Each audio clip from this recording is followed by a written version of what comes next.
नमस्ते दोस्तों, मेरा नाम है सारा शर्मा। तो अभी तक जितने भी लोग आए सब ने इश्क मोहब्बत इन सब की बातें करी, मगर आज मेरा टॉपिक कुछ डिफरेंट जाने वाला है। हो सकता है कुछ लोगों की फीलिंग्स को भी हर्ट करे, पर मैं चाहती नहीं कि ऐसा हो, तो ज़रा ध्यान से सुनिएगा। अभी भी दशहरा गया है। दशहरा पे हम सब ने हर साल की तरह इस बार भी रावण का पुतला जलाया है, मगर इस बार रावण थोड़ा नाराज़ है हमसे। उसे लग रहा है कि उसके साथ नाइंसाफ़ी हुई है। अब वो कैसे, ज़रा उसके पर्सपेक्टिव से हम एक बार सुनते हैं। तो वो कहता है, हाँ मैं रावण हूँ जिसने तुम्हारी सीता माँ को पवित्र ही लौटाया था।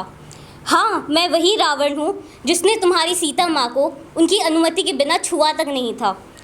हाँ मैं ही वही रावण हूँ जिसका पुतला तुम आज तक जलाते आ रहे हो, और सिर्फ इस वजह से कि उसने उनका अपहरण किया था। मगर क्या ये मेरे साथ अन्याय नहीं है? रावण कहता है, क्या ये मेरे साथ अन्याय नहीं है? आज तुम्हारे इस कलयुग में तुम एक स्त्री का अपहरण करना तो दूर, उसकी अनुमति के बिना उसे छूते हो। उसकी अनुमति के बिना उसकी कोमल त्वचा को अपनी गंदी निगाहों से तार तार कर देते हो। अपनी कटु और अश्लील शब्दों से उसकी रातों की नींद छीन लेते हो।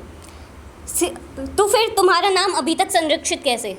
भाई, अगर रावण का केवल एक स्त्री का अपहरण करने पर युगों युगों तक के लिए बदनाम हुआ, तो आज जिन लोगों ने उन लड़कियों के साथ गलत काम किए उनका नाम संरक्षित कैसे?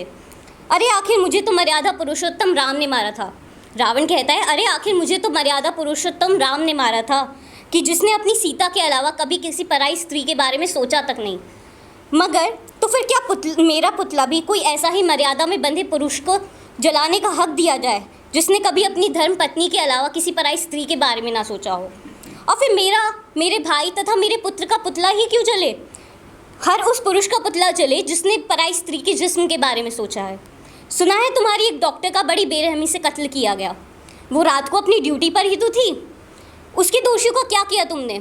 सिर्फ कुछ कैंडल मार्च निकालकर शांत कर दिया माहौल? अरे उससे भी पहले निर्भया कांड हुआ, उसके दोषियों का क्या किया? वही कैंडल मार्च निकाला और माहौल शांत। उनका पुतला कैसे छोड़ दिया? उनके पुतले क्यों नहीं जलाए रावण के साथ? और अब तो बहुत ही ऐसे सारे केसेस हुए हैं। उन सभी के पुतले क्यों नहीं जलते हैं मेरे साथ? रावण पूछ रहा है, उन सभी के पुतले क्यों नहीं जलते हैं मेरे साथ? क्या ये उसके साथ अन्याय नहीं है? क्या कैसा इंसाफ है ये? कैसा इंसाफ है? धन्यवाद।